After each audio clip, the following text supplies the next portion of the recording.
Welcome to Hospitality on the Rise, the podcast about the people shaping the hospitality industry and their journeys. I'm your host, Alice Chang, founder and CEO of Culinary Agents, hospitality's go-to hiring platform. And I'm here to give you your dose of virtual mentorship. Here, we'll be sharing the stories, lessons learned, and advice from hospitality leaders who've carved out their own path to success.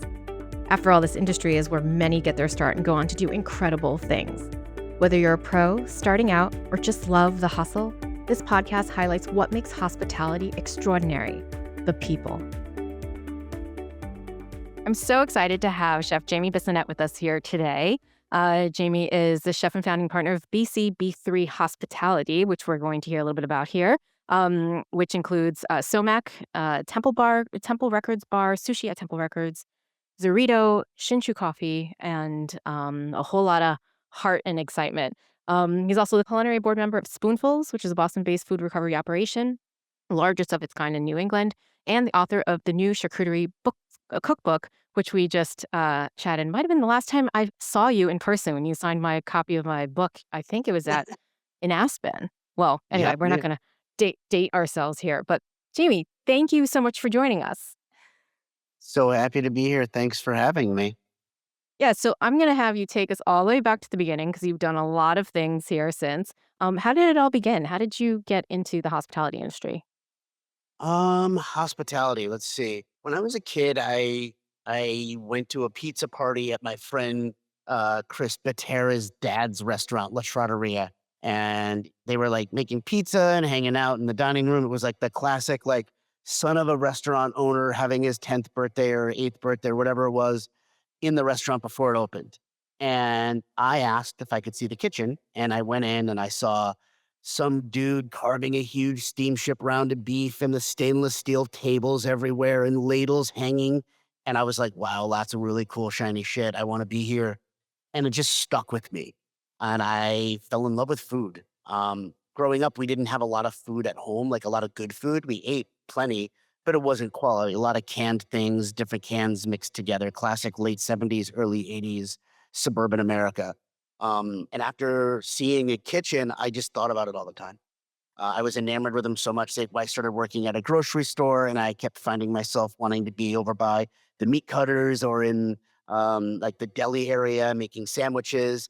And eventually, I started cooking at home, watching Jacques Pepin, the Great Chefs series on the Discovery Channel, Julia Child, and that was it. I was hooked. I got kicked out of high school and got into culinary school, and the rest is, you know, more checkered past of history. Right.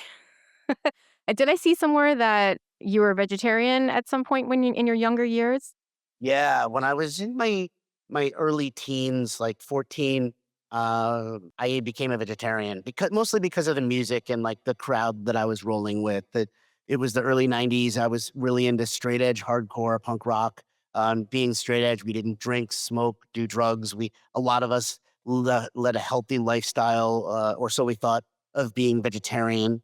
For me, it was less about the animals and more about like the healthy lifestyle. But it waned, and I went vegan, and then in culinary school, I went back to being vegetarian, and then after culinary school, I came back to the world of omnivore.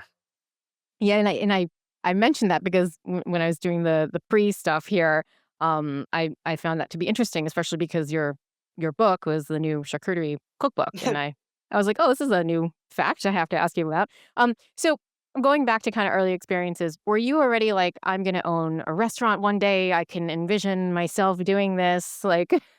No, I gotta say, I had a lot of short-term goals until I was in my late 30s, or maybe early 30s. As a kid, it was mostly like avoid prosecution. Like, most of my life was like try to stay out of trouble, avoid the trouble that I'd been in, and like skirt the errors that I had made. And as I got into cooking, and like to be honest, like went to culinary school, I was 17. I graduated, I was 19, and I started working in restaurants, and it was just like everything made sense. I found a home. Hospitality like spoke to me like for a lot of reasons, and I started to like think of myself as a real person, as like somebody who could be productive in society. as I became a cook and in my early to mid 20s, I finally found purpose. But in my younger part of the career, it was more like make enough money so I have a place to live, pay your bills, and just, don't get in too much trouble. Yeah, I mean, some things never die, right? I feel like that's still the mantra for a lot a lot of folks these days. Um, so what brought you to Boston? Because you went to culinary school down south, right? Down in And so I Florida. grew up in Hartford, Connecticut, and I always, not always, but a lot of time spent in Boston, going to see bands, coming to see family. My uncle had moved up here when I was in high school. We were very, very, very close. So after culinary school, it kind of made sense to go somewhere where I had a little bit of support. So living in Florida, I didn't have any family down there, and I didn't have any family to really go back to in Connecticut at the time. So I came to Boston and lived with my uncle, and he was working as a bartender at a restaurant that was like pretty popular, and he introduced me to some people, and that was it. It was I thought I'd be here for a couple of years, and here it is, almost 30 years later. I'm still here. It's still here. What were some of the early? Can you remember like an early cook experience that was life changing, either on the positive side or the negative side? Oh, yeah. I remember moving up here right after school in 1990. It was like February of 1997. I started, my first real romance out of culinary school, and her uncle was a chef of like a bar and grill kind of neighborhood spot in Boston, and he was going to give me a job, and I went there right out of culinary school, and he had me doing like picking herbs and like straining stocks and doing some things, and for some reason, I hadn't been humbled as much as I should have been in the culinary world yet, and I thought, like, "Why am I doing this? I just graduated culinary school. I shouldn't be skimming, cooling stocks and all of the things that now I love doing." I'm like, "Man, I love making stock. I wanna sit around and perfectly pick some herbs," but for some reason, I thought I was better than that, and it was my first day, and I was like, "No," his name was Danny O'Hanrahan, and "Danny, I don't understand why I'm here," and he was very, very patient with me. He was very kind, and he told me to get the F out of his restaurant in, like, the ever so nicest but stern way, and that to me, like, humbled me. It took me a couple of days to, like, realize, like, how much of an idiot I was. I was so dumb. I mean, I was a teenager, and I got a job not long after, working with a well-known chef in Boston, and, I tried to use that humility to not be an asshole again like that. That can be applied, again, I mean, I think sometimes in any kind of education degree, etcetera, when you get your first, like, real world or your first kind of, like, eye-opening experience, it always sticks with you, right? Wow, totally, man, and, like, it happens all the time now where, like, a young culinarian kid will come in and, like, look for a job and have that same kinda attitude, and I'm so happy that I can look back and be like, "Yo, man, I know what you're doing right now. You shouldn't be doing that because I did that, and it's not good." Like, be humble. Yeah. Yeah, lesson number 1. Um, Well, it's number 1, don't be a dick. so so obviously that worked out for you. So you're working in kitchens Mm. and, in a couple of different restaurants and working your way up. At what point were you like, again, I go back to this because I feel like some people are like, I want to open a restaurant by the time I'm 30. I want to do this by the time I'm whatever, which is great to have those goals. But then some other folks are like, okay, it just kind of came to me, or I found the right partner, or I did something and I realized the time was right to go open my own spot, if you will. So at what point were you like, I've worked all these different kitchens, I got some experience, I got humbled a couple times, and now I'm ready to do my own thing. I thought I was ready real young. I left Boston for a period of time. I went back to Hartford, Connecticut, near where I grew up, and worked for about a year and a half before I came back to Boston. And in that year and a half, if you had asked me, I was ready to be the next best chef, and I was not at all. I worked down there for some great people, Billy Grant being one of them, who taught me a little bit more in the humility and the importance of understanding the business. And when I came back to Boston, all I wanted was experience. So I wanted to be a sous chef. That was my goal.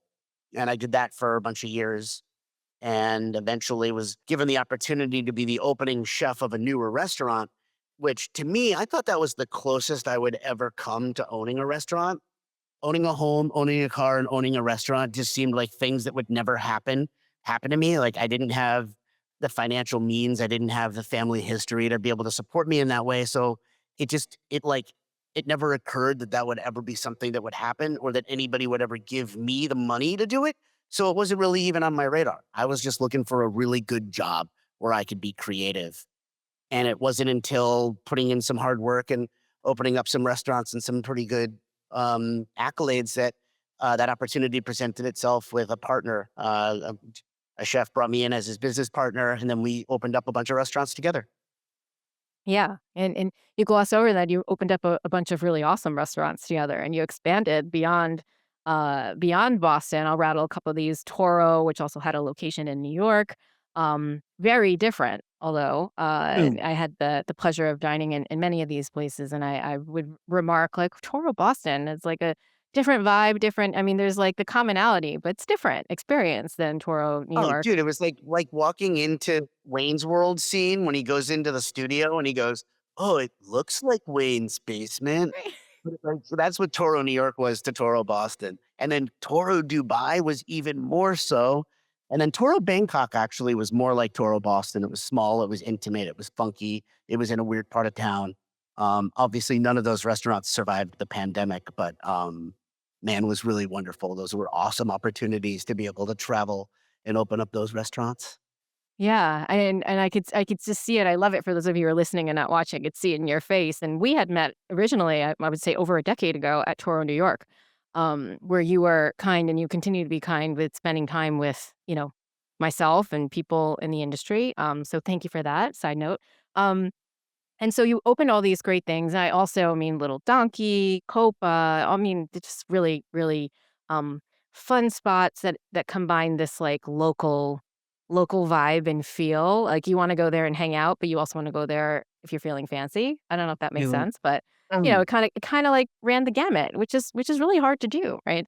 And so that was a great experience and fun. And obviously the pandemic happened. But at what point were you like, I'm gonna go do a different thing?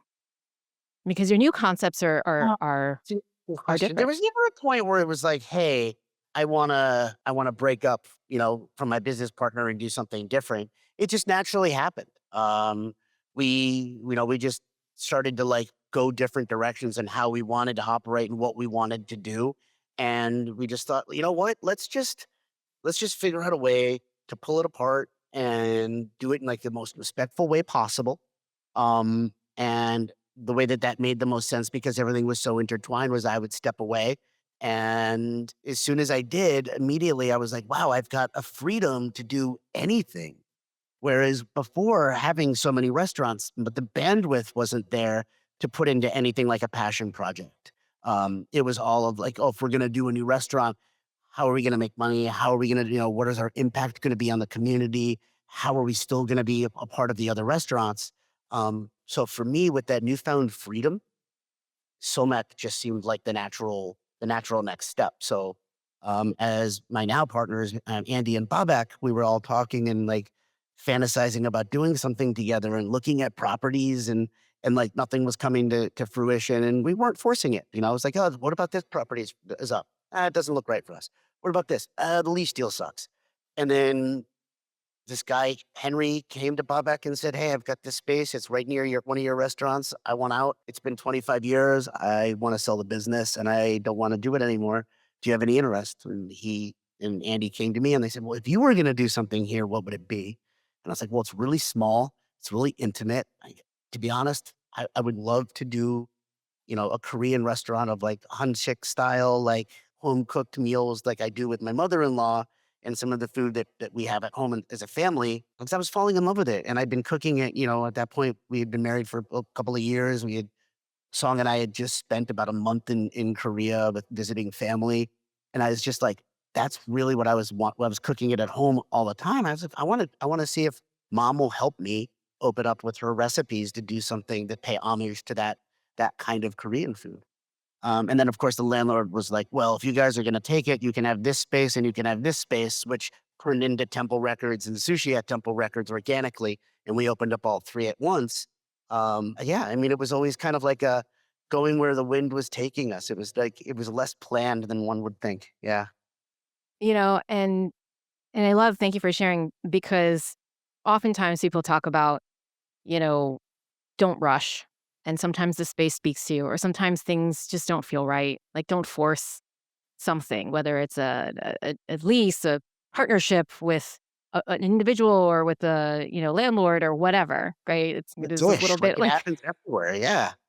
Yeah. Struggling, man.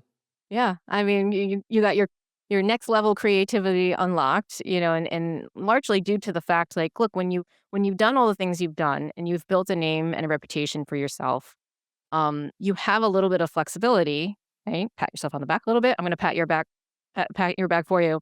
You have a little flexibility to take a step back and Mm. breathe and say, like, what is going to be the next thing that's gonna really excite me, or and think about where you want that to be, and how you're gonna do it. Congratulations, that's so exciting. I haven't had the opportunity yet to make it up to Boston to visit these places, but I definitely will.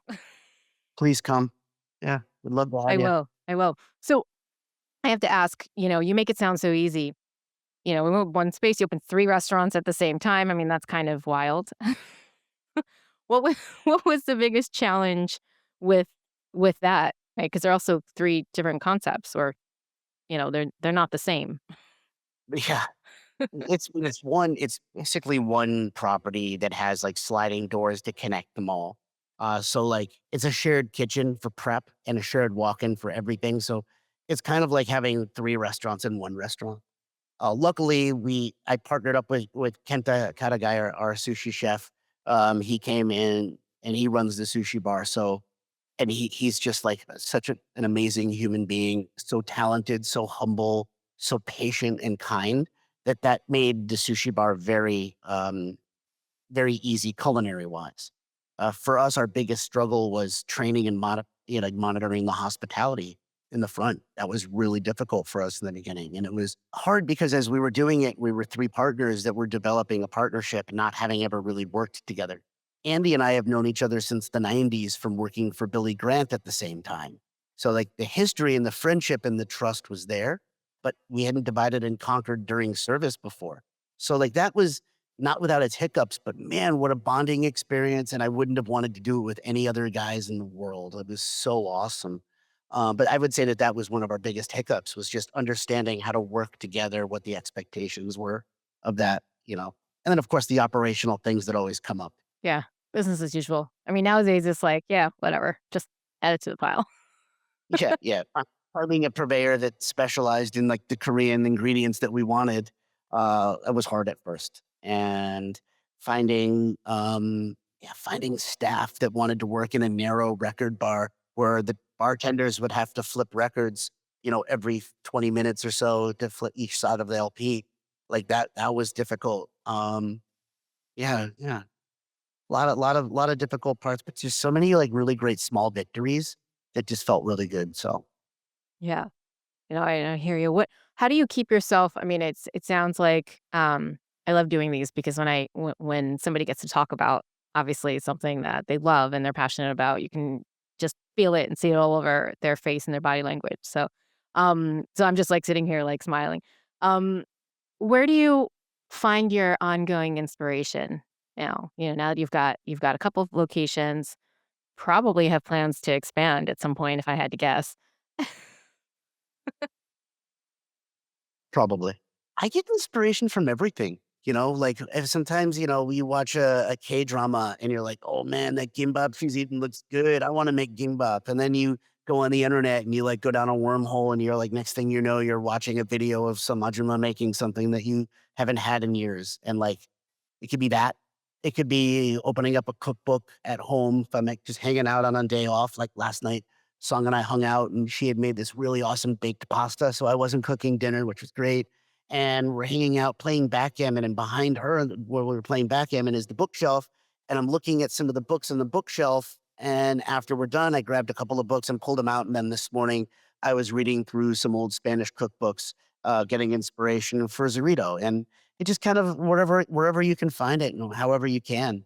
Conversations with friends, going out to eat places, both old and new, and just like, hey, I really love this. If I was going to make this, how would I do it? If I was going to make this, how would I do it to make it applicable for one of my restaurants?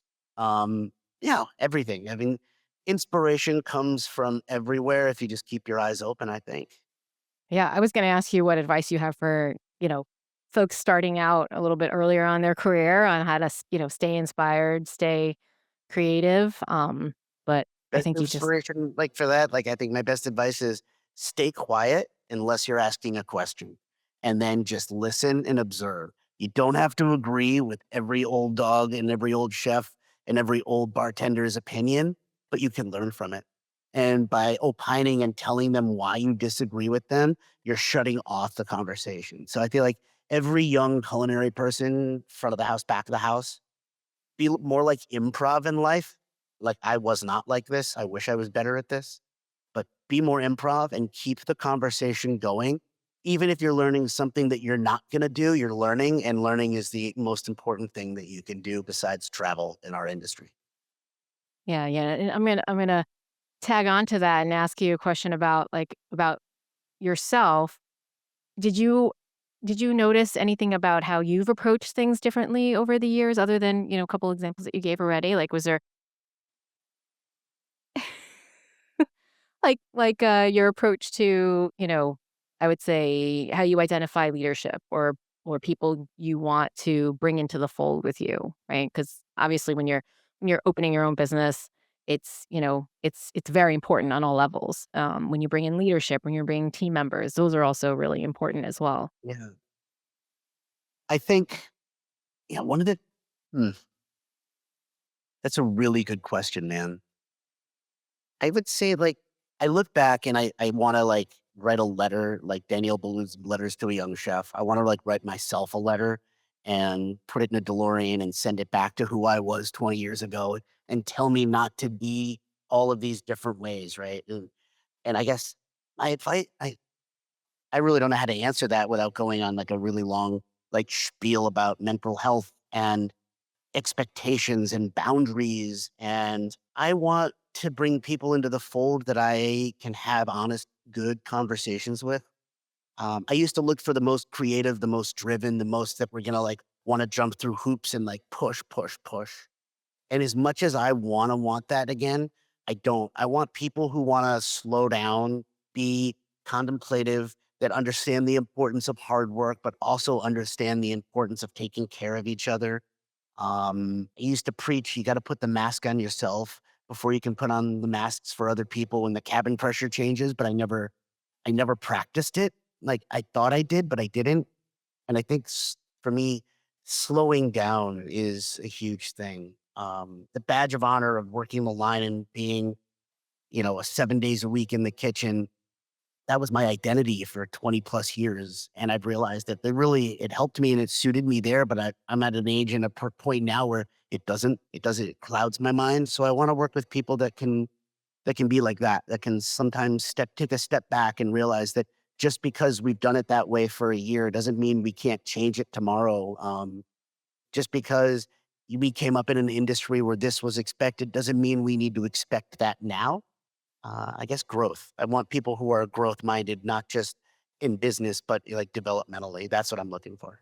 Does that answer the question at I all? love it. There's so many things I'm gonna latch onto there because one, I think everything you just said there was really revealing of the type of leader you are and how you've become. And now, I got to tell you, and now, and what I'm trying to be now, because I wasn't like that. I was an ass. And like, I had moments of good and a lot of moments of bad. And like, I look back at what got me where I was, and some parts of it were beautiful, and some parts of it I was patient, but some parts of it I wasn't. And like, you know, reflecting back and knowing that I needed to change, but not realizing it until after I started changing is it's really weird. It's a really weird thing to digest. Yeah. And it's you know, great leaders do that. There's self-reflection, there's how do I get better? How do I change? There's also the macro level of this industry. Like what's healthy? What's we talk about this being a career. times have changed, people have changed, new generations are coming in working with multi-generation, I call it like, multi-generational folks working together to execute service. And it's really hard. And you talk to folks who are coming into the industry or are starting out, regardless of age. And there's this combination of what they have seen and heard about and read about of how things were, and then what they're experiencing. And they're working with certain chefs who grew up during that time, and they're working with other chefs who were of the receiving end, if you will, of some of the past acceptable behavior. The great thing and the common thread that I see are there's more of this dialogue around what's good for us as an industry and then us as leaders and individuals. Because, Mm, you know, you can't talk about professionalism in an industry and longevity without addressing, a couple points that you said about just mental and physical health, just self-reflection and development, listening skills, just different skills and the overall like why are you doing this, right?